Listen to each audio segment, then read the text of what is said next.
శ్రీమతే రామానుజాయ నమః. శ్రీమన్నారాయణ చరణౌ శరణం ప్రపద్యే. శ్రీమతే నారాయణాయ నమః. యస్తుతిం యతిపతి ప్రసాదినిం వ్యాజహారయతి రాజవింశతిం తం ప్రపన్నజనకూటభం తతం నౌమి సౌమ్యవరదేవి వృందం. శ్రీమాధవంగ్రిజలజద్వయ నిత్యసేవా ప్రేమాభిలాషయ పరాంకుశ పదభక్తం కామాదిదోషహరమాత్మపదాశ్రితానం రామానుజం యతిపతిం ప్రణమామి మూర్ధ్నా. పరమ పూజ్య భాగవతోత్తములారా, ఈరోజు మనము యతిరాజ వింశతిలో 4వ శ్లోకం యొక్క వైభవాన్ని సేవించే ప్రయత్నం చేస్తాం. ఆ శ్లోకాన్ని మనం ముందుగా అనుసంధించుకొని దాని తాత్పర్య విశేషాలని వివరంగా వినే ప్రయత్నం చేద్దాం. నిత్యం యతీంద్ర తవ దివ్య వపుః స్మృతౌ మే. నిత్యం యతీంద్ర తవ దివ్య వపుః స్మృతౌ మే సక్తం మనోభవతు. నిత్యం యతీంద్ర తవ దివ్య వపుః స్మృతౌ మే సక్తం మనోభవతు. వాక్ గుణకీర్తనేసౌ. నిత్యం యతీంద్ర తవ దివ్య వపుః స్మృతౌ మే సక్తం మనోభవతు. వాక్ గుణకీర్తనేసౌ. కృత్యంచ దాస్య కరణంతు. కృత్యంచ దాస్య కరణంతు కరద్వయస్య. కృత్యంచ దాస్య కరణంతు కరద్వయస్య. వృత్యంతరేస్తు విముఖం కరణత్రయంచ. వృత్యంతరేస్తు విముఖం కరణత్రయంచ. నిత్యం యతీంద్ర తవ దివ్య వపుః స్మృతౌ మే సక్తం మనోభవతు. వాక్ గుణకీర్తనేసౌ. కృత్యంచ దాస్య కరణంతు కరద్వయస్య. వృత్యంతరేస్తు విముఖం కరణత్రయంచ. దీని తాత్పర్యమిది. యతిరాజా, నా మనస్సు నిత్యము నీ దివ్య మంగళ విగ్రహ ధ్యానములనే ధ్యానిస్తూ ఉండాలి సుమా. స్వామి, నా మనస్సు నిత్యము ఎప్పుడు కూడా నీ దివ్య మంగళ విగ్రహ ధ్యానమునే ధ్యానిస్తూ ఉండాలి. నా మాట నీ నామస్మరణలో నీ గుణగానం చేస్తూ ఉండాలి స్వామి. నా 2 చేతులు నీ సేవలోనే ఉండాలి. ఇలా నా మనసు, నా మాట, నా చేష్టలు అన్నీ నీ కోసం తప్ప ఇతరుల విషయంలో పోకుండా నీవే అనుగ్రహించాలి యతిరాజా అని శ్రీమన్మణవాళ మహామునుడు ఈ 4వ శ్లోకంలో ప్రార్థిస్తూ ఉన్నారు. ఇక్కడ దీనికన్నా ముందుగా మనం ఒక వేద ఉపనిషత్తులలో ప్రారంభానికన్నా ముందు పఠించేది, చదువుకునేటువంటి కొన్ని మంత్రాలు ఉన్నాయే, శాంతి మంత్రాలు అంటాము, శాంతి పాఠాలు. ఆ శాంతి మంత్రాలలో ఒకటి భద్రం కర్ణీభిః శృణుయామ దేవాః భద్రం పశ్యేమాక్షభిర్యజత్రాః స్థిరైః అంగైః తుష్టువాగుం సత్తనూభిః విసేమ దేవహితం యదాయుః అని ఇది ఉపనిషత్తుల కన్నా ముందు ఉపనిషత్ పాఠము ప్రశాంతంగా ఆచార్యముఖత సేవించడం కోసం జరగాలనేటువంటి శిష్యుడు చేసే ప్రార్థన శాంతి పాఠం. ఇందులో ఆచార్యుని ముందు శిష్యుడు కూర్చోండి దేవతలతో ప్రార్థిస్తున్నాడు. దేవాహ, ఓ దేవతలారా, భద్రం కర్ణీభిః శృణుయామ దేవాః. స్వామి, మాకు పరమాత్మ చూడడానికి కళ్ళిచ్చాడు, వినడానికి చెవులిచ్చాడు, సేవలు చేయడానికి కాళ్ళు చేతులు ఇచ్చాడు. అంతేకాదు, అందమైన ఆరోగ్యవంతమైన శరీరాన్ని ఇచ్చాడు. ఈ శరీరము, ఇందులో ఉండే ఈ ప్రాణము ఎంతో కాలం దాకా శతమానం భవతు శతాయుః అన్నట్టుగా 100 ఏళ్ల దాకా కూడా ఈ ఆయుష్ దీర్ఘాయుష్మంతుడిగా నిలవడం కోసం కూడా పరమాత్మ నిండు ఆయుష్ను ఇచ్చాడు. ఇవన్నీ దేనికోసం ఇచ్చాడు?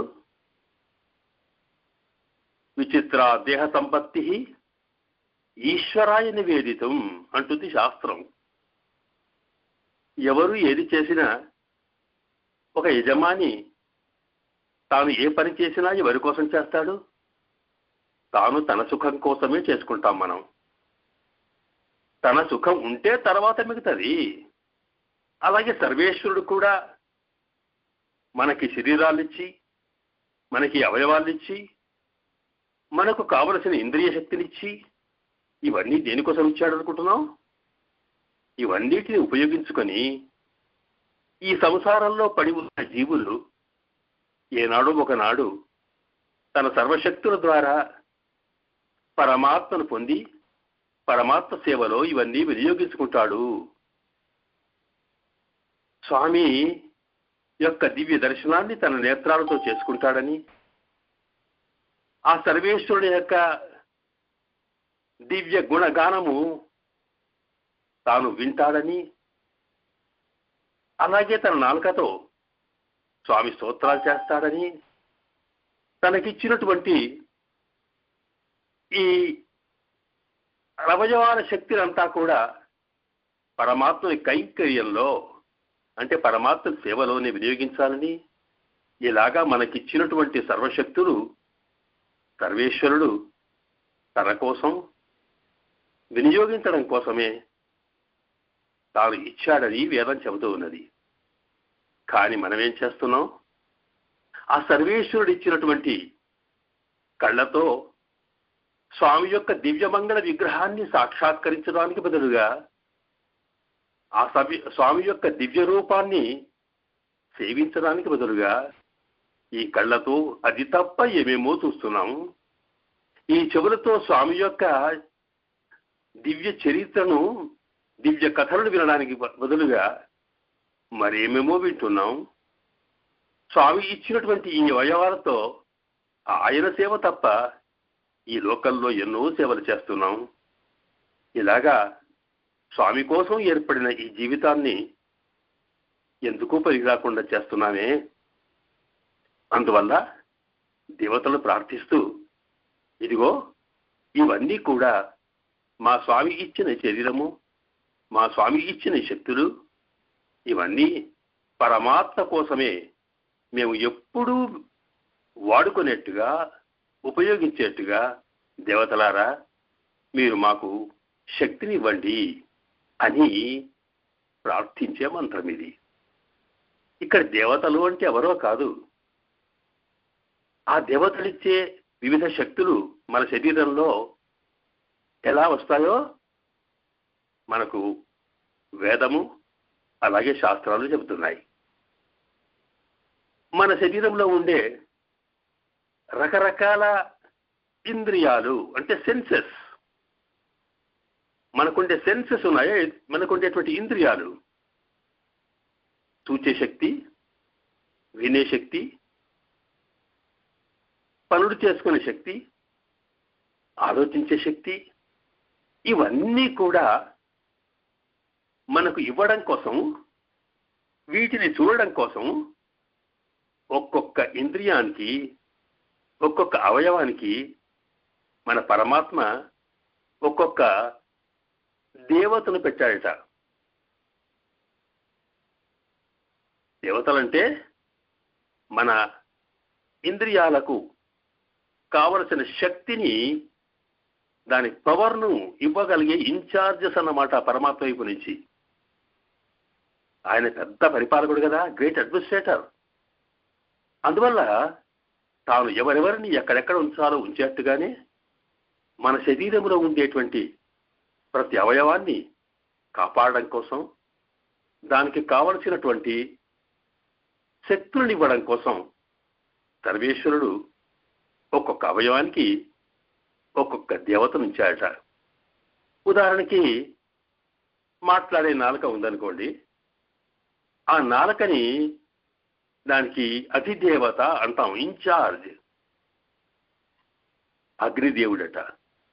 అగ్నిలో ఉండేటువంటి వేడి, చెడును కాల్చగలిగేటువంటి శక్తి, దాంతోపాటు వెలుతురును అందించగలిగేటువంటి ఒక తత్వం, ఇవన్నీ కూడా నాలుకలో పెట్టాడు అగ్ని ద్వారా పరమాత్మ. అందువల్లే అగ్ని మన నాలుక ద్వారా ఏది మాట్లాడినా, అంటే మన మాటలో అద్భుతమైనటువంటి శక్తి, అగ్నిలో ఉన్న శక్తి అంతా వస్తుందట. మనం మాట్లాడిన ప్రతి మాట వెనుక ఉన్న భావం ఎదుటివాడికి తెలవడం కోసం అదే వెలుతురు అంటాం మనం. అలాగే ఎదుటివాడి మనసులో మంచి చెడు ఫలితాలు కలగడం కోసం అగ్ని యొక్క శక్తి ఎలాంటిదో అలాగే ఆ శక్తి అంతా మాటల్లో ఉంటుంది. కనుక మన వాక్ ఇంద్రియము అంటే మనకు మాట్లాడే శక్తిని ఇవ్వగలిగేటువంటి దేవత అగ్ని. అలాగే మన కళ్ళల్లో వెలుతురును కలగజేసేవాడు సూర్య భగవానుడు. సూర్యుని యొక్క తేజస్సు ఎలాగ చీకట్లు పోగొడుతుందో అలాగే మన చూపులో ఏమైనా కనిపించని వస్తువు ఉంటే దాన్ని కనిపించేట్టుగా చేయగలిగే శక్తి నేత్రానికి ఉంది. అది సౌరశక్తి వల్ల కలుగుతూ ఉన్నది. అలాగే అగ్ని ఎర్రగా ఉన్నట్టుగానే నాలుక ఎర్రగా ఉంటుంది. సూర్య తేజస్సు తెల్లగా ఉన్నట్టుగానే కళ్ళల్లో వెలుగులు చిమ్ముతూ ఉంటాయి. ఇలాగా ప్రతి అవయవంలో ఒక దేవత ఉన్నాడు. అలాగే మన మనసుకి చంద్రుడు అది దేవత. చంద్రుడు అనగానే మనకు హాయిని కొలగజేసే వెన్నెలా గుర్తుకొస్తుంది. చంద్రుడు అనగానే జలతత్వం గుర్తుకొస్తుంది. మనకంతా నీరు అవ్వడానికి చంద్రుని ప్రభావమే. అలాగే ఆ చంద్రతత్వంతో మనము మనసులో ఏది భావించినా అమృతమైన భావాలుగా మారే అవకాశం ఉంది. కనుక ఇలాగా ఒక్కొక్క అవయవానికి ఒక్కొక్క ఇంద్రియానికి ఒక్కొక్క దేవత ఉండి శక్తులు ఇస్తున్నాడు.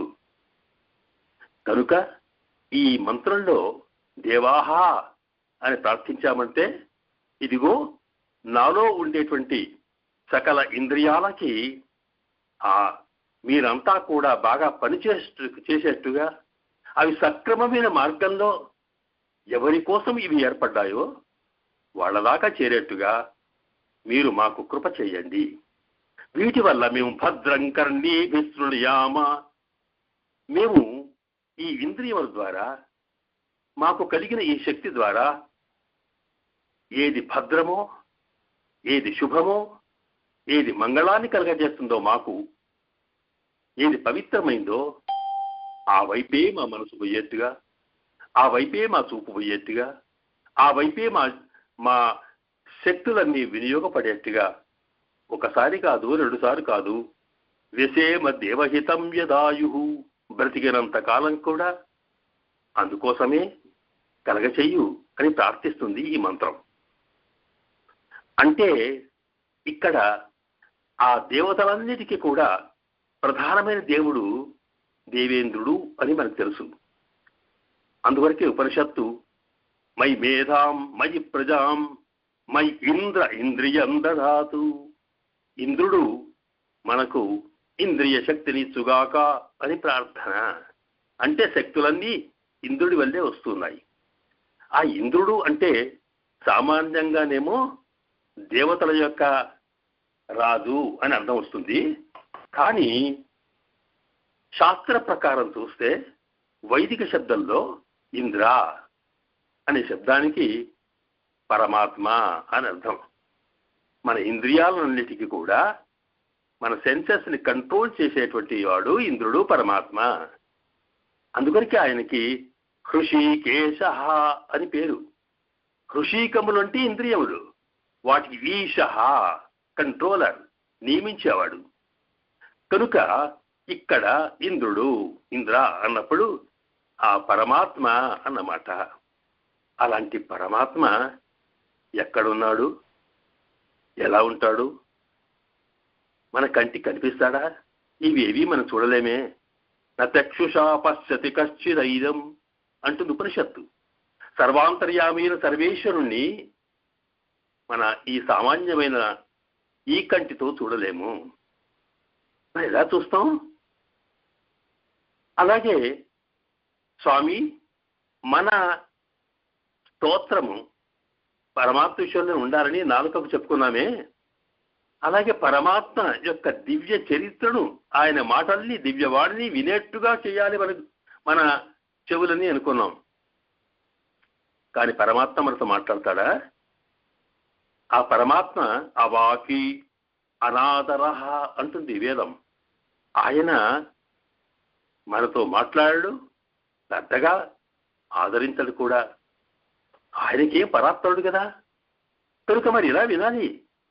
ఇవన్నీ కూడా స్వామిని సేవించడం కోసం, స్వామిని స్తోత్రం చేయడం కోసం, స్వామి మాటలు వినడం కోసం, ఆయన ఉపదేశంతో మనము ఉజ్జీవించడం కోసం, మన జీవితాలు బాగుపడడం కోసం ఆ పరమాత్మని తాను స్వయంగా మానవ రూపంలో ప్రధానంగా ఆచార్యుని రూపాన్ని ధరించి వస్తాడట. అందువల్ల పరమాత్మకు ఉండేటువంటి రకరకాల అవతారాల్లో ఆచార్య గురువు యొక్క అవతారం కూడా ప్రధానమైంది అనే ఆ మాటని మనకు శాస్త్రాలు చెబుతున్నాయి. ఇక్కడ ఆచార్య హరిహి సాక్షాత్ అనే మాట ఉంది. ఆచార్యుడంటే హరిహి స్వామి శ్రీమన్నారాయణుడే. సాక్షాత్ అంటే మన కంటికి కనిపించేట్టుగా వచ్చినవాడు అన్నమాట.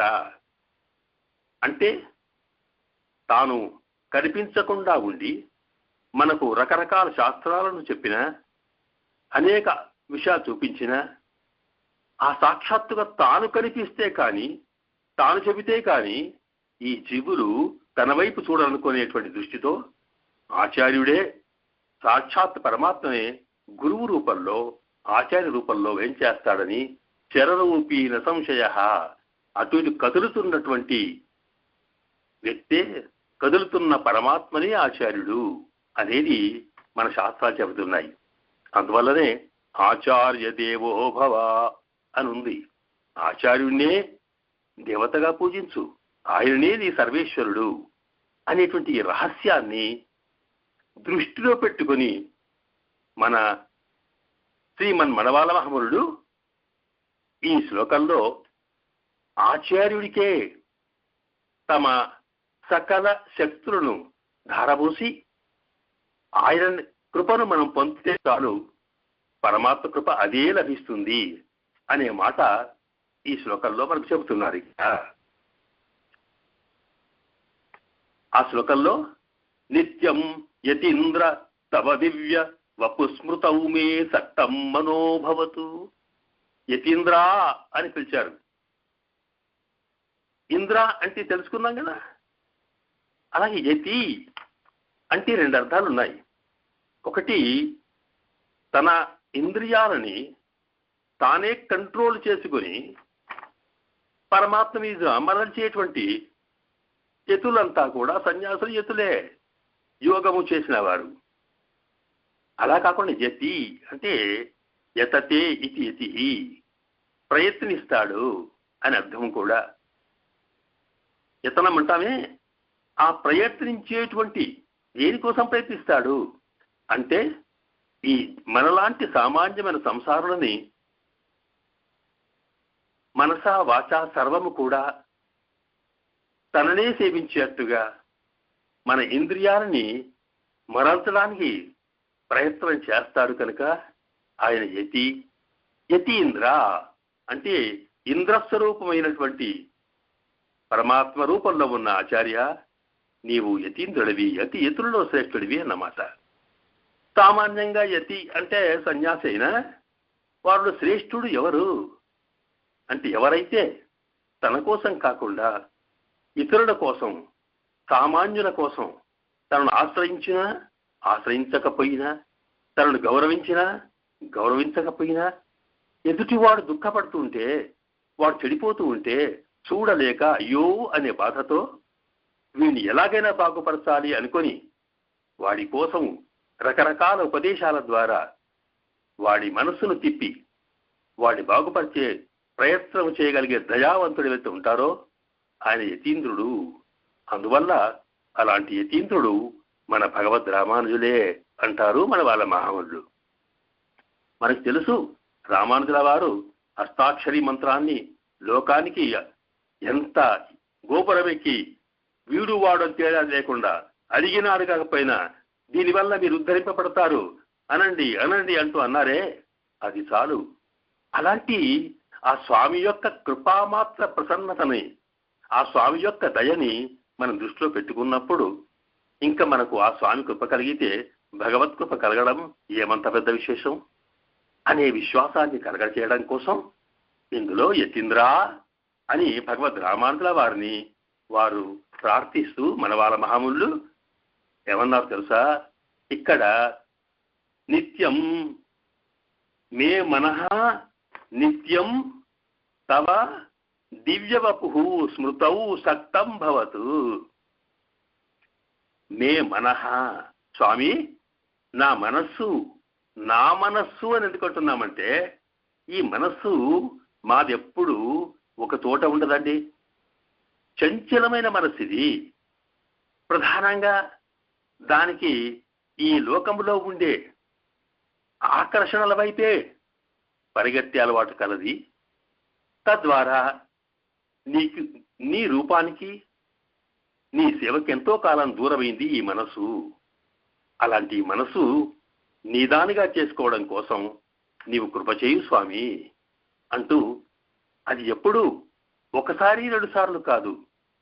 సాధారణంగా మనకేదో ఆపత్తు కలిగితేనో శ్రమ కలిగితేనో ఇలాంటి కష్టాలు వస్తేనో పరమాత్మనో ఆచార్యునో పెద్దలనో మనం ఆశ్రయిస్తాం.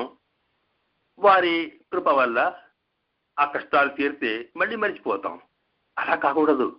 నిత్యం మే మనః, నా మనస్సు నిత్యం ఎప్పటికీ కూడా నేను జీవించినంత కాలము తవ దివ్యవపు స్మృతౌ మే సక్తం భవతు. తవ అంటే దేవరవారి యొక్క మీ యొక్క దివ్యవపు, మీ దివ్యమంగళ విగ్రహాన్నే నా మనసులో ఎప్పుడు స్మరిస్తూ ఉండేట్టుగా చేయి స్వామి. నా మనసులో మీ దివ్యమంగళ విగ్రహం, మీ రూపాన్ని తప్ప మరొక విషయాన్ని స్మరించకుండా ధ్యానించకుండా మీరు నా మనస్సును మీ వైపు వచ్చేట్టుగా చేయండి స్వామి అని ప్రార్థిస్తున్నారు. ఇందులో భగవద్ రామానుజుల వారి యొక్క రూపము, వారి దివ్య మంగళ విగ్రహము అదట దివ్యం వపుహు అన్నారు.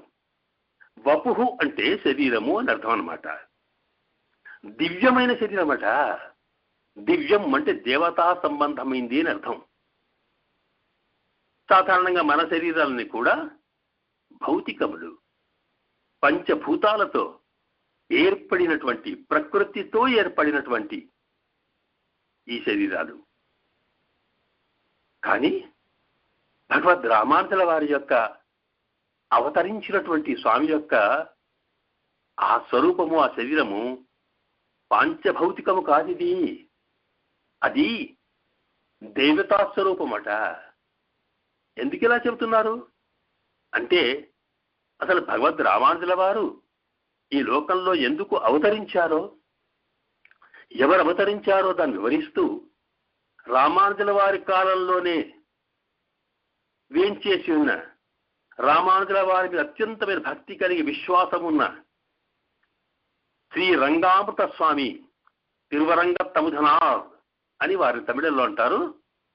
వారు మనకు ఈ రామానుజ నూత్తందాది అని రామానుజుల వారి గురించినటువంటి 108 తమిళ పాశురాలు ఉన్నాయే, వాటిని రాస్తూ రామానుజుల వారి యొక్క అవతారం అనేది ఇది కేవలం వైకుంఠంలో ఉండేటువంటి ఆదిశేషుల వారే తాము స్వయంగా ఈ లోకంలో మనలాంటి సామాన్యులను ఉద్ధరించడం కోసం అవతరించారు అని వారందరూ చెప్పుకున్నారు.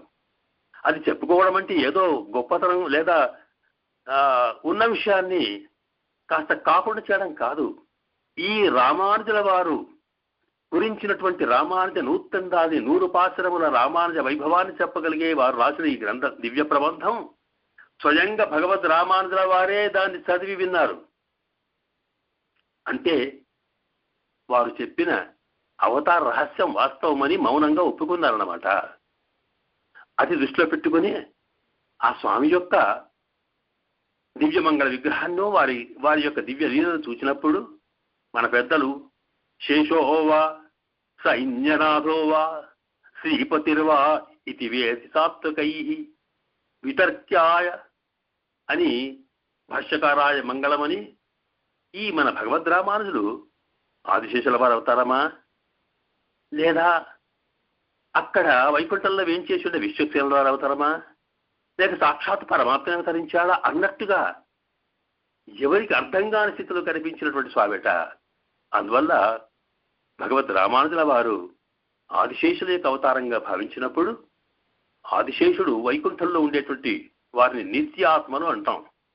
నిత్య ఆత్మలంటే వారికి ఎన్నడూ కూడా ఈ లోకంలో జన్మించే అవసరం ఉండదు.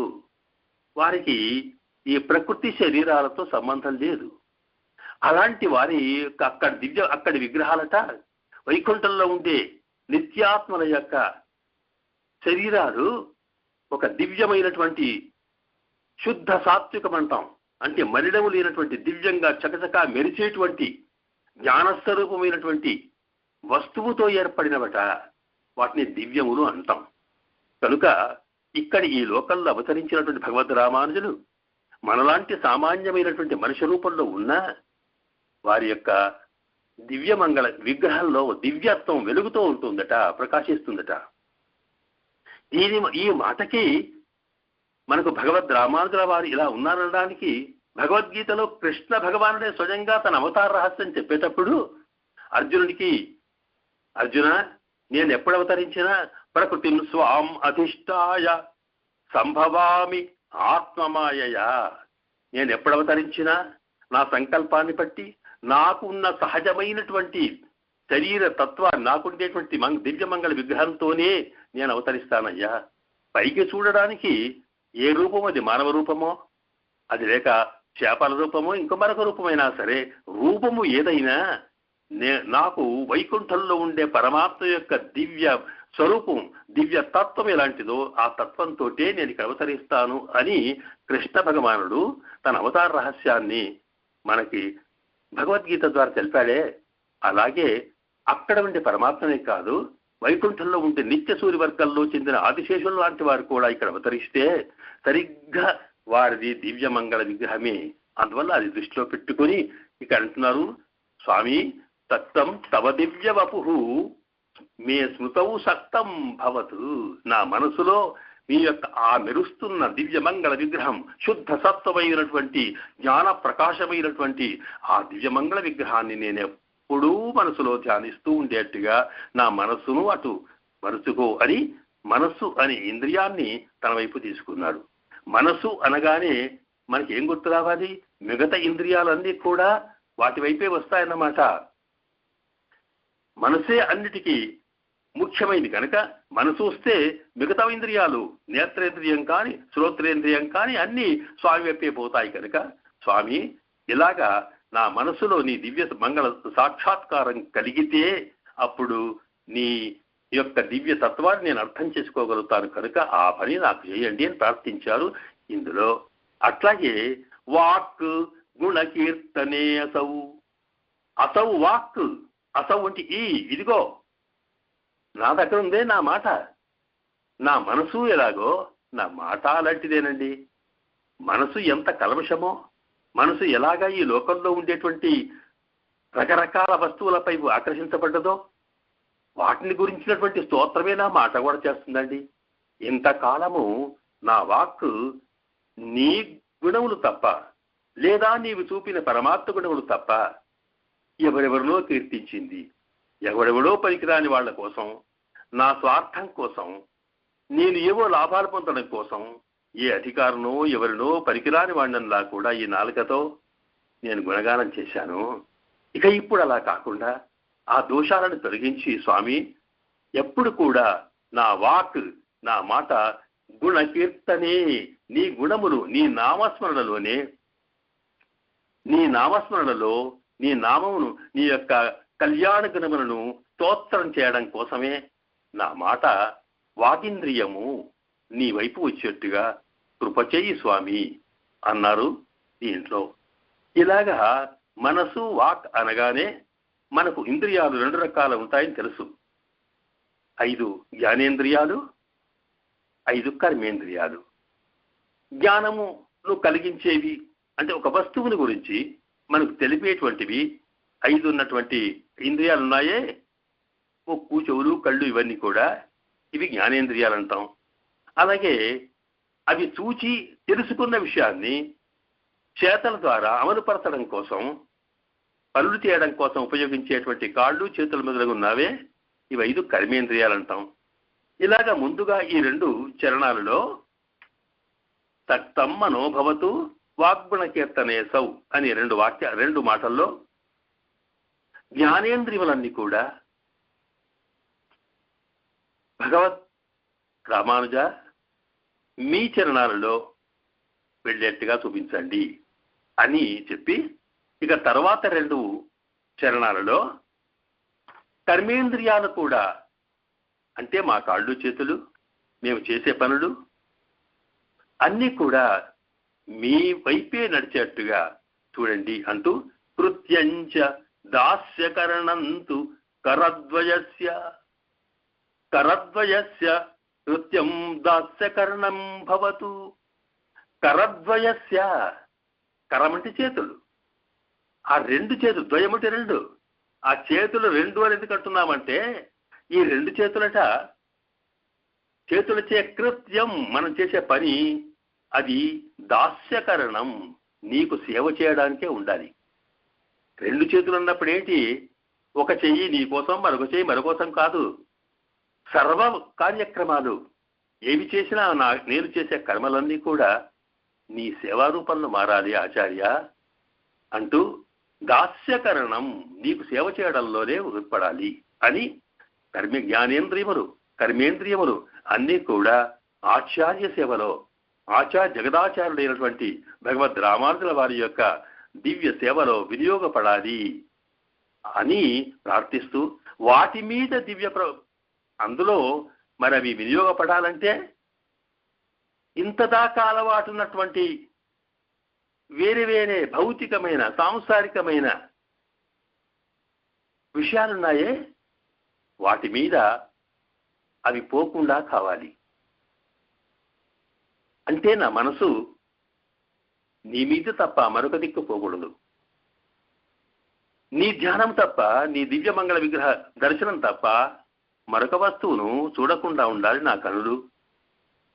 అలాగే నా ఏ అంశమైనా సరే ఇతర వస్తువుల మీద పోకుండా కావాలి అనే మాటని ఈ శ్లోకంలో చివరి వాక్యాలు చెప్తున్నారు. వృత్యంతరేస్తు విముఖం కర్ణత్రయంచ. కర్ణత్రయం అంటే కర్ణములు అంటే తెలుసు కదా, మనం వేటి వల్ల మనం జ్ఞానాన్ని పొందుతామో అలాగే వేటి వల్ల మనం పనులు చేస్తామో వాటి కర్ణములు అంటాం. మన శరీరం సామాన్యమైనది కళేబరమైతే ఆ శరీరం మనకు ఉండేటువంటి అవయవాలన్నీ కూడా కరణాలు, ఇన్స్ట్రుమెంట్స్ అన్నమాట, పనిచేయడానికి ఉపయోగపడేవి. అవి 3 అని చెప్పుకున్నామే, మనస్సు, వాక్కు, అలాగే క్రియను చేసేటువంటి చేతులు, కాళ్ళు మొదలైనవి.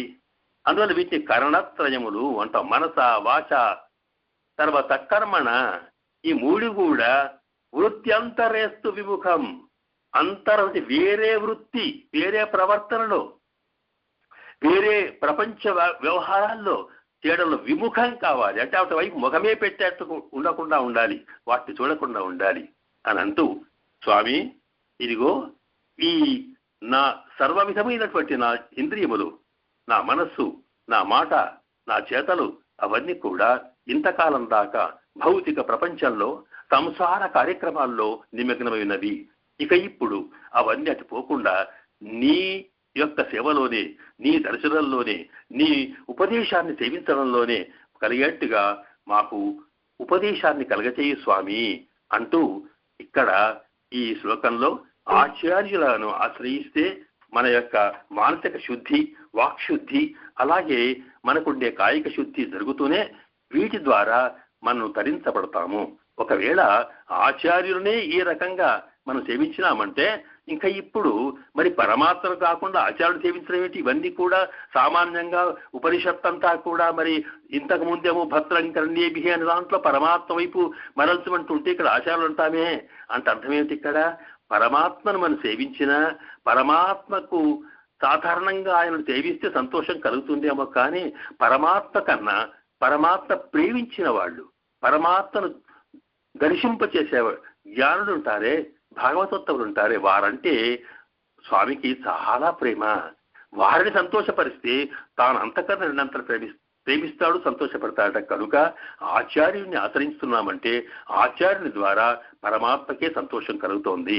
మనకు సకల విధములైనటువంటి సెన్సెస్ ని, ఇంద్రియాలు సమర్పిస్తున్నామంటే ఆచార్యుని ద్వారానే పరమాత్మ, ఆచార్యుల్లో వెలిగేటువంటి పరమాత్మకి అంకితం చేస్తున్నాం అన్నమాట.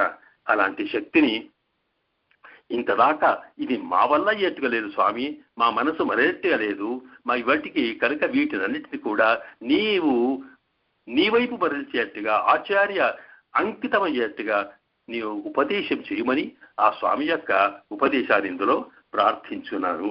అంటే దీంట్లో మనకి ఆ ఆచార్యులు తప్ప ఆచార్య సేవ చాలు మనకి. ఇంకా పరమాత్మ దగ్గరికి వెళ్తే పరమాత్మకి ఏమిటంటే పరమాత్మ స్వతంత్రుడు, ఆయన ఒక్కొక్కసారి ఆయనలో కృప ఉంది, దయ ఉన్నది.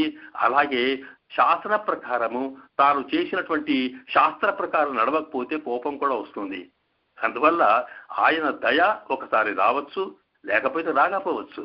కానీ ఆచార్యుల్లో కేవలం కరుణామూర్తి మాత్రమే, ఆయన దయగలవాడు మాత్రమే, దయనే ప్రవహిస్తుంది. కనుక అందువల్ల మనము తండ్రిని తోటి ఏదైనా పని కావాలనుకుంటే మాతృమూర్తి ద్వారా ఇలాగా వెళ్తామో, ఆ తల్లి ద్వారా మనం ఎట్లా వెళ్తామో అలాగే మాతృవాత్సల్యం కలిగినటువంటి ఆచార్యుని ద్వారానే పరమాత్మను సేవించగలుగుతాము అనే అంశాన్ని చెబుతూ, ఆ పరమాత్మ ఎవరో కాదు, జగదాచార్యుడైనటువంటి మరి భగవద్ రామానుజుల వారి యొక్క శ్రీహస్త చేతిలో ఉన్నవాడు. రంగనాథుడు రామానుజుల వారికి ఉభయ విభూతులు చేతులు ఇచ్చారట. కనుక ఎన్ని మనం పరమాత్మను ఆశ్రయించినా రామానుజుల ఆచార్యునికి కృప లేకపోతే పరమాత్మ మనను అనుగ్రహించడు అని మన శాస్త్రం చెబుతోంది. అందువల్ల కర్ణత్రయాలతో మనం స్వామిని సేవించాలి అంటూ ఒక శ్లోకం ఇక్కడ మన శాస్త్రం చెప్పింది. గురు పాదాంబుజం ధ్యాయేత్, గురు పాదాంబుజం ధ్యాయేత్, గురువుల యొక్క పాదములనే, కమలము శ్రీచరణాలనే మనం ధ్యానించాలి. గురోర్నామ సదా జపేత్, ఆ గురువు గారి యొక్క మంత్రమే, నామస్మరణనే ఎప్పుడు చేస్తే చాలు. గురోహో వార్తాశ్చ కథయేత్, ఆ గురువు గారి యొక్క కథల్ని, వారి చరిత్రని, వారి గుణగానాన్ని మనం ఎప్పుడు చెప్పుకోవాలి. గురోహ అన్యన్న భావయేత్, గురువు తప్ప మరొకరిని మనం భావించాల్సిన అవసరమే లేదు, అన్నీ ఆయననే చూసుకుంటాడనే విశ్వాసం కలిగి ఉండాలి అంటూ మనకు ఈ శ్లోకంలో ఉండే అర్థాన్నే మనకు అంటే గురో పాదాంబుజం ఛాయేత్ అనే దానికి నిత్యం యతీంద్ర అనేటువంటి మొదటి వాక్యంలో, అలాగే గుణోర్నామ సదాజపేతన్ అన్నప్పుడు అక్కడ గుణకీర్తనే సవు అని చెప్పుకున్నారు. అట్లాగే గురోర్ వార్తాశ్చ కథయేత్ అనేది కూడా అదే అర్థం. అట్లాగే గురువు యొక్క అన్యన్న భావయేత్, గురువు తప్ప మరొక సేవ చేయకూడదు అనే దాన్నే కరద్వయస్య కృత్యం, అలాగే వృత్యంతరేస్తు విముఖం అని ఈ శ్లోకం యొక్క వివరణని మనకి యతిరాజ వింశతిలో భగవద్ రామానుజుల వారు కృప చేసినారు. ఇది 4వ శ్లోకంలో ఉండేటువంటి స్పష్టమైన అర్థం అన్నమాట. ఇక తర్వాత మనం 5వ శ్లోకంలోకి వెళ్తే 5వ శ్లోకము చాలా అద్భుతమైంది. మేము ఇంతకు ముందే మనవి చేసినట్టుగా యతిరాజ వింశతిలో మొదటి 2 శ్లోకాలు ప్రార్థనా రూపాలైతే 3వ శ్లోకం నుంచే స్తోత్రం యొక్క తత్వం ప్రారంభమైందన్నాం. ఆ 3వ శ్లోకంలో కూడా స్తోత్రంలో శరణాగతి చేసినటువంటి వరవరమునుడు యతిరాజుల వారిని ప్రార్థించేటప్పుడు ఆ ప్రార్థనలో 2 అంశాలు ఉంటాయని చెప్పుకున్నాం. ఒకటి అనిష్ట నివృత్తి, రెండవది ఇష్ట ప్రాప్తి. మనకు కావాలి అనుకున్న దానికి ఇవ్వాలి, లేదు వద్దు అనుకున్న దాన్ని తీసేయాలి. ఇది ఇలా చేయడమే రక్షణ అనేది కూడా విన్నాం మనం. కనుక ముందుగా వరమనములు 3, 4, 5 ఈ 3 శ్లోకాల్లో తమకు ఏది కావాలో దాన్ని ప్రార్థన రూపంలో అందించారు. మనం ఇంతకుముందు విన్న వాచాయతీంద్ర అనేటువంటి శ్లోకంలో ఏం కావాలనుకున్నారు? భగవద్ రామానుజుల వారిని సర్వ విధముల ఆశ్రయించినటువంటి మహాపండితులైన కోర్యాదురాతులు ఉన్నారే, ఆ రామానుజుల వారి యొక్క దివ్య సందేశాన్ని మనదాకా ఈనాటి దాకా కూడా ఆచార్య పరంపరగా అందించారే, వారే అందించకపోతే రామానుజుల వారి కృప మన మీద కలిగేది కాదు కనుక వారిని ముందుగా మనం స్మరించుకోవాలి అంటూ భగవద్ రామానుజుల సంబంధీకులు ఎవరైనా భాగవతోత్తములు స్వాములుంటారే వాళ్ల పాదాలని మనం చింతించాము, అలా చింతించగలిగే కృప మాకు కలగచేయమని ముందు ప్రార్థించారు. అంటే భాగవత విషయంలో, భాగవతోత్తముల విషయంలో, భగవద్భక్తుల విషయంలో ప్రేమ కలగట్టుగా చేయమని ప్రార్థించారన్నమాట ఆ వాచాయతీంద్ర అనే శ్లోకంలో. ఇక ఇప్పుడు విన్న 2వ శ్లోకంలో ఏ రామానుజుల వారి యొక్క దివ్య తత్వాన్ని మన ఆచార్యులు అందించారో అసలు ఇదంతా వారి కృప వల్లే కలిగింది కనుక వారందరూ కూడా మన పూర్వాచార్యులందరూ కూడా రామానుజుల వారినే ఆశ్రయించారు కనుక వారందరూ ఆశ్రయించినట్టుగానే మన మనసు మనము కూడా భగవద్ రామానుజుల వారిని సర్వము అనుకునే భావన కలిగేట్టుగా రామానుజుల వారే కృప చేయాలి అంటూ ఈ శ్లోకంలో నిత్యం యతీంద్ర అని భగవద్ రామానుజుల వారి యొక్క శ్రీపాదాల మీద మన మనసు మన వాక్కు సర్వం కూడా ఆచార్య అంకితం అయ్యేట్టుగా కృప చేయమని ఇది 2వ ప్రార్థన చేసినారు. మొదటి దాంట్లో భాగవతోత్తముల మీద ప్రేమ కలగాలనుకుంటే ఆ భాగవతోత్తములు ప్రేమించేటువంటి ఆచార్యుని మీద మన సర్వమైన ప్రేమ కలగాలి అనేది ఈ 2వ శ్లోకంలో చెప్పి ఇక 3వ శ్లోకంలోకి వెళ్ళేటప్పటికీ దీన్నే 5వ శ్లోకం అంటున్నాం. ఈ 5వ శ్లోకంతో ఈ 3 శ్లోకాల్లో తాము ఏమి కోరుతున్నారో చెప్పారు. ఇక 6వ శ్లోకం నుంచి ఇది అనిష్ట నివృత్తి అంటే తమకు ఏది వద్దనుకుంటున్నారో వాటిని తొలగించమని ప్రార్థిస్తారు 6వ శ్లోకం నుంచి. కనుక వారు కోరేటువంటి 3వ కోరిక ఇందులో ఉంది. ఆ శ్లోకం ఇది. అష్టాక్షరాఖ్య మనురాజ పదత్రయార్థ అష్టాక్షరాఖ్య మనురాజ పదత్రయార్థ నిష్ఠాం మమాత్ర. అష్టాక్షరాఖ్య మనురాజ పదత్రయార్థ నిష్ఠాం మమాత్ర మమ అత్ర పితర అద్య యతీంద్రనాథ. అష్టాక్షరాఖ్య మనురాజ పద త్రయ అర్థ నిష్ఠాం మమ అత్ర వితర అద్య యతీంద్రనాథ. శిష్టాగ్రగణ్య జనసేవ్య శిష్ట అగ్రగణ్య జనసేవ్య శిష్టాగ్రగణ్య జనసేవ్య భవత్పదాబ్జే హృష్టా అస్తు. శిష్టాగ్రగణ్య జనసేవ్య భవత్పదాబ్జే హృష్టా అస్తు నిత్యం అనుభూయ మమ అస్య బుద్ధి. శిష్టాగ్రగణ్య జనసేవ్య భవత్పదాబ్జే హృష్టా అస్తు నిత్యం అనుభూయ మమ అస్య బుద్ధి. అష్టాక్షరాఖ్యమనురాజ పదత్రయార్థనిష్టం మమాత్ర వితరాద్య యతీంద్రనాథ. శిష్టాగ్రగణ్య జనసేవ్య భవత్పదాబ్జే హృష్టాస్తు నిత్యం అనుభూయ మమ అస్య బుద్ధి. ఓ యతీంద్ర, నా స్వామి, నా పరమాచార్య, నాకు అష్టాక్షరీ మంత్రంలోని అర్థం మీద, అష్టాక్షరీ మంత్రంలోని అర్థం మీద దృఢమైన గట్టి విశ్వాసము, ఆసక్తి కలిగేట్టుగా ఇక్కడే ఇప్పుడే అనుగ్రహించు స్వామి. అట్లే నా బుద్ధి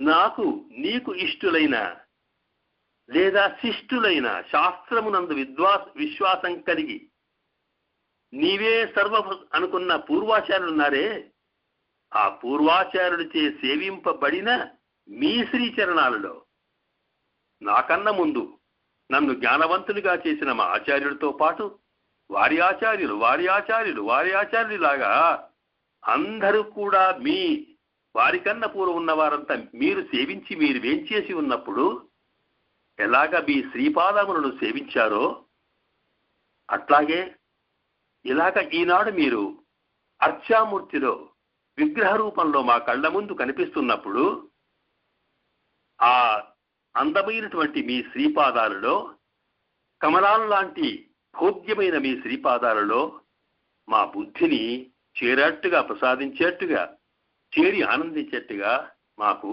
కృపను చేయండి స్వామి అని ప్రార్థిస్తున్నారు. దీంట్లో అంటే ఇందులో 2 విషయాలు ఉన్నాయి, 3 విషయాలు అనుకోండి.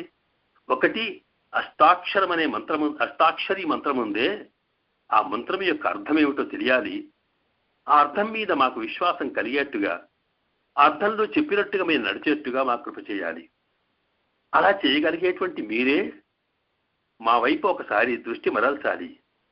అలాగా అది కావాలనుకుంటే మీ శ్రీపాదములలో మమ్మల్ని చేర్చుకుని పాదసేవలో వచ్చేట్టుగా చేయాలి అంటూ ఈ 3 అంశాలని దీంట్లో ప్రార్థిస్తున్నారు. అందులో ప్రధానంగా ఇది అష్టాక్షరాఖ్య మనురాజ పదత్రయార్థనిష్టం. ఇక్కడ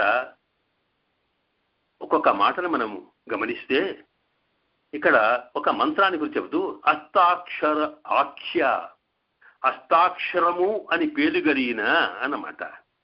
అష్ట అంటే 8 అక్షరములు కలిగినటువంటి మంత్రానికి అష్టాక్షరము అని పేరు. దాన్నే మనము తిరుమంత్రం అంటున్నాం, దాన్నే నారాయణ మంత్రం అంటారు. అది 8 అక్షరాలు కలిగిందట. నిజానికి మంత్రం అనేటప్పటికీ ప్రతి భగవన్నామానికి ముందు ఓం చేర్చి ఆ తర్వాత నమః చేరిస్తే అది మంత్రం అయిపోతుంది. ఉట్టిగా స్వామి యొక్క పేరు తీసుకుంటే అది నామము, ఆ నామానికి ముందు ఓం అనే శబ్దము, తర్వాత నమః అనే మాట చేరిస్తే అది మంత్రం అవుతుంది. ఉదాహరణకి కృష్ణ అనే మాట ఉందనుకోండి, అది నామము. ఓం కృష్ణాయ నమః అన్నాం అనుకోండి, ఆ కృష్ణాయ అనే దానికి ముందు ఓం, ఆ తర్వాత నమః చేర్చడంలో అది కృష్ణ మంత్రం అయిపోయింది. ఇలాంటి మంత్రాలు ఎన్నున్నప్పటికీ కూడా ఇవన్నీ మనము స్వయంగా భగవన్ నామాన్ని తీసుకుని దానికి ఓం చేర్చి నమః చేర్చి మనము మన పెద్దల ద్వారా పొందిన మంత్రాలు. అలా కాకుండా వేదము స్వయంగా ఏ మంత్రాన్నైతే మనకు అందించిందో దాన్నే అష్టాక్షరీ మంత్రం అంటాం. పరమాత్మ ఏ రకంగా సర్వేశ్వరుడు స్వయంగా ఆయన సృష్టి లేకుండా త్వరంగా తానున్నవాడో, ఆయనకు సృష్టి స్థితి లయములు ఎలా లేవో అలాగే మంత్రము కూడా తాను వైదికంగా స్వయంగా ఉన్నటువంటి మంత్రం కనుక ఇది నారాయణ మంత్రమని అష్టాక్షరి మంత్రం అంటాం. దీనికి ఇందులో ఓం నమో నారాయణాయ, ఓం నమో నారాయణాయ, ఓం నమో నారాయణాయ అని ఇలాగా మనము ఆచార్యుల ద్వారా ఉపదేశం పొందినటువంటి ఈ మంత్రాన్ని అష్టాక్షరీ మంత్రం అంటాం. ఇందులో 8 అక్షరాలున్నాయని ఇది మనకు ఉపనిషత్తే చెబుతుంది. అందులో ముందు ఏమనాలి, తర్వాత ఏమనాలి, ఇది ఎలా పలకాలో చెబుతూ ఓం ఇత్యగ్రే జాగరేత్ నమ ఇతి పశ్చాత్ నారాయణాయేత్యుపరిష్టాత్ ఏతద్వై నారాయణస్య అష్టాక్షరం పదం, ఏతద్వై నారాయణస్య అష్టాక్షరం పదం. ఓం నమః ఓం అని ముందు, నమః తర్వాత, నారాయణాయ అని ఆ తర్వాత పలికినటువంటి ఈ మంత్రమైతే ఉందో ఇందులో మొత్తం 8 అక్షరాలు ఉన్నాయి అని ఉపనిషత్ చెప్పింది. ఓం ఇత్యేకాక్షరం ఒకటి, నమః నామః 2 అక్షరాలు ద్వయం, అలాగే నారాయణాయ 5 అక్షరాలు, 5, 2, 1 కలిపితే మొత్తం 8. ఈ 8 అక్షరాల మంత్రం కనుక దీనికి అష్టాక్షరీ మంత్రం అని పేరు. ఇది అంటే మన మంత్రాల్లో ఒకటి చేర్చితే తప్పవుతుంది, ఒకటి లేకున్నా లోపిస్తుంది. అలా కాకుండా ఇందులో ఎన్ని అక్షరాలు ఉండాలో, ఏ అక్షరాలు ఉండాలో ఉపనిషత్తే వేదమే నిర్ణయించింది. అందువల్ల ఇది స్పష్టమైన మంత్రం అన్నమాట. దీనికి అష్టాక్షరాక్ష, ఆ మంత్రం పేరు అష్టాక్షరాఖ్య అంటే పేరు అన్నమాట. మరి ఆ మంత్రము దీనంటే ఇది మనురాజం, మను అంటే మంత్రం, మంత్రానికే మను అని పేరు. మంత్రం అంటే ఏంటి? మననాత్రాయతే మంతారంత్రాయతే, ఎవరు దాన్ని ఊరికే జపం చేసుకుంటారో వారిని అన్ని విధాలుగా కాపాడేటువంటి దానికి మంత్రం అని పేరు. అలా కాపాడే మంత్రాలు ఎన్నో ఉండవచ్చుగాక, ఒక్కొక్క మంత్రము ఒక్కొక్క దాన్ని కాపాడుతుంది. అంటే ఆరోగ్యాని కోసం ఆరోగ్యం భాస్కరాదిచ్చేతని భాస్కర్ సూర్య మంత్రాన్ని జపిస్తే ఆరోగ్యం కలగవచ్చు. అలాగే లక్ష్మీ మంత్రాన్ని జపిస్తే డబ్బు రావచ్చు, సరస్వతి మంత్రాన్ని జపిస్తే జ్ఞానం రావచ్చు. కానీ ఒక్కొక్క మంత్రంకి ఎన్ని రకాల కోరికలండి మనవి, ఎన్ని రకాల అవసరాలు మనకి, వాటిని అన్నిటిని పొందాలంటే ఎన్ని మంత్రాలు చదవాలి? అలా కాకుండా ఆల్ ఇన్ వన్ మనకు కావలసిన అన్నిటినీ కూడా ఒకే మంత్రం ద్వారా పొందగలిగేటువంటి శక్తి కలిగిన మంత్రం అష్టాక్షరీ మంత్రం. అందువల్ల దానికి మను అంటే మంత్రములో రాజా, శ్రేష్టమైంది, అన్ని మంత్రాల కన్నా పెద్ద గొప్ప మంత్రం అని దానికి చెప్పుకున్నారు. ఆ మాట మనమే కాదు, వేదము చెప్పింది, ఋషులు ఒప్పుకున్నారు. అలాగే ఆళ్వార్లు నారాయణ మంత్రమే గొప్పదన్నారు, ఓం నమో నారాయణ అష్టాక్షరి మంత్రం గొప్పదన్నారు. ఇలాగ జ్ఞానులు పండితులు అనుభవించిన వాళ్ళంతా కూడా అష్టాక్షరీ మంత్రాన్ని మించిన మంత్రం మరొక లేదని చెప్పారు. అందువల్ల ఇక్కడ అష్టాక్షరీ మహామంత్రం అని, అలాంటి మంత్రాన్ని మించిన మంత్రాణం పరమో మంత్ర, అన్ని మంత్రాల కన్నా ఉత్కృష్టమైన మంత్రమని, నా మంత్రో అష్టాక్షరాత్పర, అష్టాక్షరమును తప్ప మరొక మంత్రం గొప్పది లేదు అని ఇలాగ అందరు అంగీకరించారు. కనుక మనకు ఆచార్యుల ద్వారా సమాచరణం పొందిన తర్వాత కలిగినటువంటి ఉపదేశం పొందిన మంత్రం ఉంది, ఎంత గొప్పదనుకున్నారు. దానివల్ల ఏ ఫలం అంటే ఆ ఫలం కలుగుతుందట. ఏమిటి అంటే అదే ఉపనిషత్తు చెప్పింది, ఏ తద్వయస్థాక్షరస్య, ఏదైతే మంత్రం ఉందో దానివల్ల అనపబ్రుహ సర్వమాయురేతి, అంటే దీనివల్ల సకల విధములైనటువంటి ఫలాలు అంటే భౌతికమైనవి కానీ ఆయుష్, ఆరోగ్యం, శ్రీమంతం, విద్య, జ్ఞానం ఇవన్నిటితో పాటు తతః అమృతత్వమ శృతే ఉన్నంతకాలం వీటినన్నిటి అనుభవించిన తర్వాత మళ్ళీ చివరి దశ వచ్చినప్పుడు ఈ లోకాన్ని విడిచిపెట్టవలసిన సమయం వచ్చినప్పుడు పరమాత్మనే పొందగలిగేటువంటి దృష్టి దానికి ఉన్నది. కనుక ఇటు ఇహలోకంలో ఉండే ఫలాలని అటు పరలోకంలో ఉండవలసిన పరమాత్మ తత్వాన్ని వీటినన్నింటినీ అందించగలిగేటువంటి అద్భుతమైనటువంటి శక్తి ఈ మంత్రానికి ఉన్నది. అలాంటి మంత్రాన్ని మాకు ఉపదేశించినావు అని అంటూనే ఈ మంత్రం విన్నాము కానీ అందులో ఏమర్థం ఉందో తెలియదు. అందువల్లనే దాని విలువ తెలియక మనం ఏదో ఆ మంత్రాన్ని ఆచార్యుల ద్వారా పొంది ఆ తర్వాత వదిలేస్తున్నాం. అలా కాదే, ఎందుకంటే దాని విలువ తెలుసుకున్నప్పుడే అది ఎంత గొప్పదో మనకు అర్థమవుతుంది. విలువ కలిగినటువంటి ఒక రత్నాన్ని అది రాయిగా, రత్నం యొక్క విలువ తెలియని వాడు రాయిగా భావించి ఇంట్లో పెట్టుకోవచ్చు. కానీ రత్నాల వర్తకునికి దాని విలువ తెలిస్తే దాన్ని ఎంత జాగ్రత్తగా ఉంచుకుంటాడో అలాగే మనకు స్వామి ద్వారా, ఆచార్యుల ద్వారా అందినటువంటి మంత్రరాజాన్ని మనం పొందుతున్నామే తప్ప దాని గొప్పతనం ఏమిటి, దానివల్ల మనకేం పరం కలుగుతోన్నది అనే అంశం తెలియకపోవడం వల్ల మేము ఎన్నో రకాల సంసారంలో పడుతున్నాము స్వామి.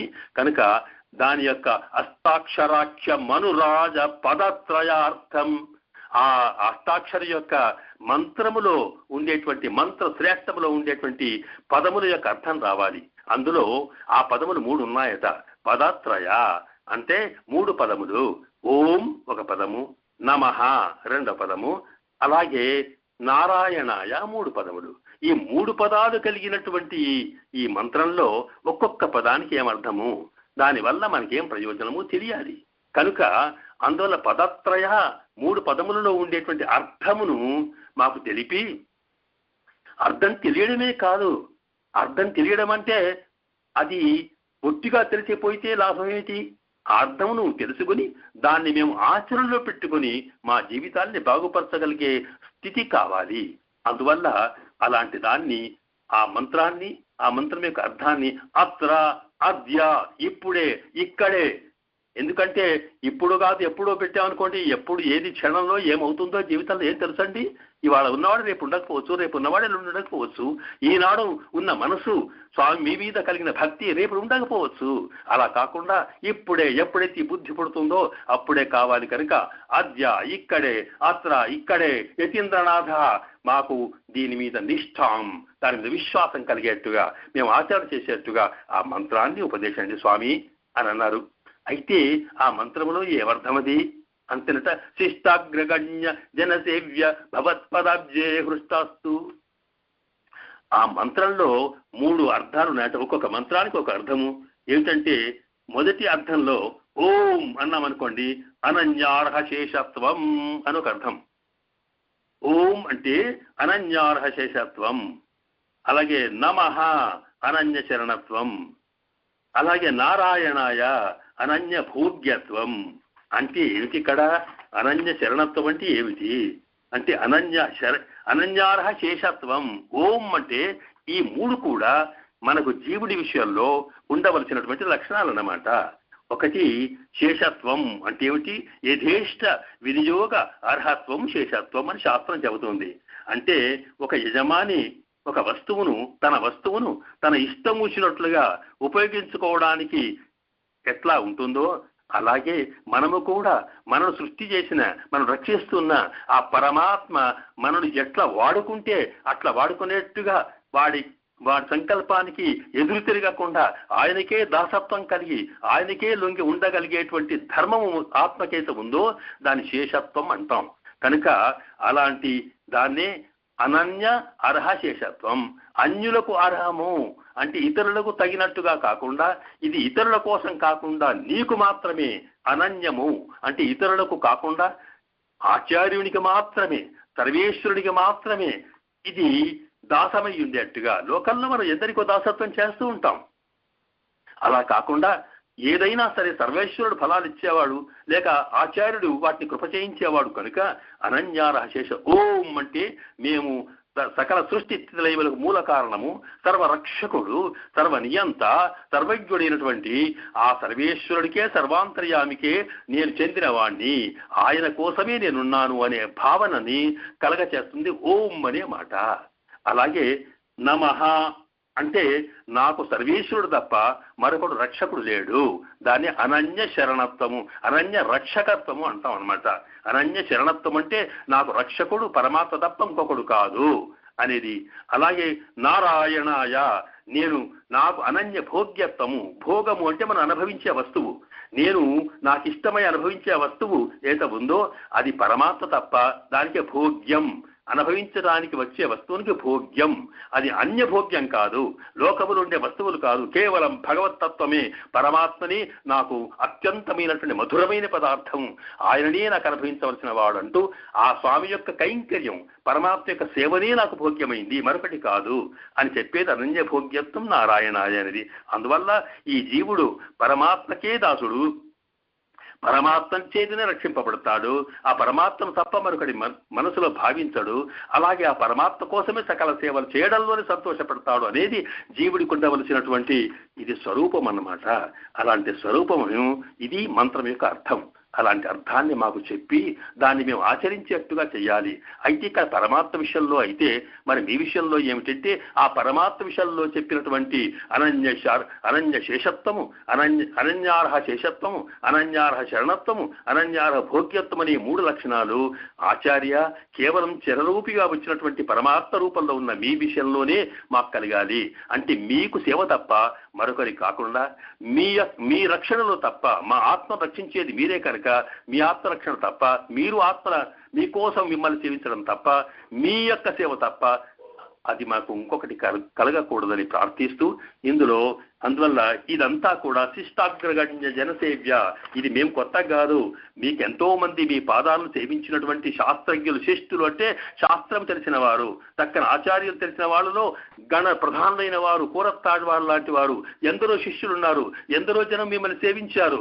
అలాంటి సేవించినటువంటి మీ కమలం లాంటి మీ శ్రీచరణములు ఉన్నాయే, ఆ శ్రీచరణములను అనుభవించి సేవించడంలో హృష్టాస్తు, మాకు ఆనందం కలుగాక. మమ అస్య బుద్ధి, ఈ బుద్ధి ఉందే, ఈ పరికిరానటువంటి పనుల్లో పోయే ఈ బుద్ధి అలాంటి ఆనందాన్ని పొందేట్టుగా మీ శ్రీచరణాల్లో సేవ చేసి మీ యొక్క ఉపదేశం ద్వారా పొందేట్టుగా మాకు ఉపదేశం చేయండి అంటూ అష్టాక్షర మంత్రంలో ఉండే వైభవాన్ని, దాన్ని ఉండే విశేషాన్ని ఆచార్యుల్లో మనం దాన్ని కృప చేయమని ప్రార్థిస్తూ ఆచార్య సేవలో గడపడం, ఆచార్య మంత్రాన్ని తెలుసుకొని తద్వారా జీవితాన్ని గడిపేట్టుగా అది మీరు చెయ్యండి అని ప్రార్థించడమే ఇందులో ఉన్న ముఖ్య విషయం. అంటే అంతకుముందు మొదటి శ్లోకంలో భాగవతోత్తములు ఎవరితో ఉంటారో వాళ్ళను ఆశ్రయిస్తే తద్వారా ఆచార్యుని మనకు లభిస్తాడు. ఆచార్యుడు లభిస్తే అందులో నిత్యం యతీంద్ర అనే శ్లోకంలో ఆచార్యునికి ఎట్లా సేవ చేయాలో మనసా వాచా కర్మణ అనే అంశం తెలుస్తుంది. ఆచార్యుని ఆశ్రయిస్తే ఆచార్యుడు ఏం చేస్తాడు మనకు అంటే భగవతత్వాన్ని చెప్పగలిగేటువంటి అష్టాక్షరి మంత్రాన్ని మనకు ఉపదేశిస్తాడు. అది మంత్రం శబ్దమే కాకుండా అర్థమును ఉపదేశించి తద్వారా పరమాత్మ విషయంలో కానీ, మనకు భాగవతోత్తముల విషయాల్లో కానీ, ఆచరణ విషయంలో కానీ అద్భుతమైనటువంటి సేవ చేయగలిగేటువంటి ఆనందాన్ని కృప చేస్తాడు. ఇవి ఉంటే చాలు జీవితం ధన్యమవుతుంది. కనుక ఈ 3 శ్లోకాల్లో తాముకు భాగవత ఆచార్య సేవ ఈ 3 కూడా కలిగేటువంటి స్థితిని తమ ఉపదేశం ద్వారా మాకు కృప చేసి మమ్మల్ని ఉద్ధరించండి అంటూ తమ ఇష్టవృత్తిని, తమకిష్టమైనటువంటి కోరికల్ని ఈ 3 శ్లోకాల్లో రామానుజుల వారిని వారు వరవరమునులు ప్రార్థించారు. ఇక 6వ శ్లోకం నుంచి మనకి వారు ఏది తీసిమంటారు, కృప చేయమంటారు, అది రేపటి మనము ప్రవచనంలో సేవించే ప్రయత్నం చేద్దాం. ఓం తత్సత్. అష్టాక్షరాఖ్యమనురాజ పదత్రయార్థనిష్టం మమాత్ర విధరాద్య జతీంద్రనాథ శిష్టాగ్రగణ్య జనసేవ్య భవత్పదాబ్జే హృష్టాస్తు నిత్యం అనుభూయ మమాస్య బుద్ధి. ఓం తత్సత్. జయ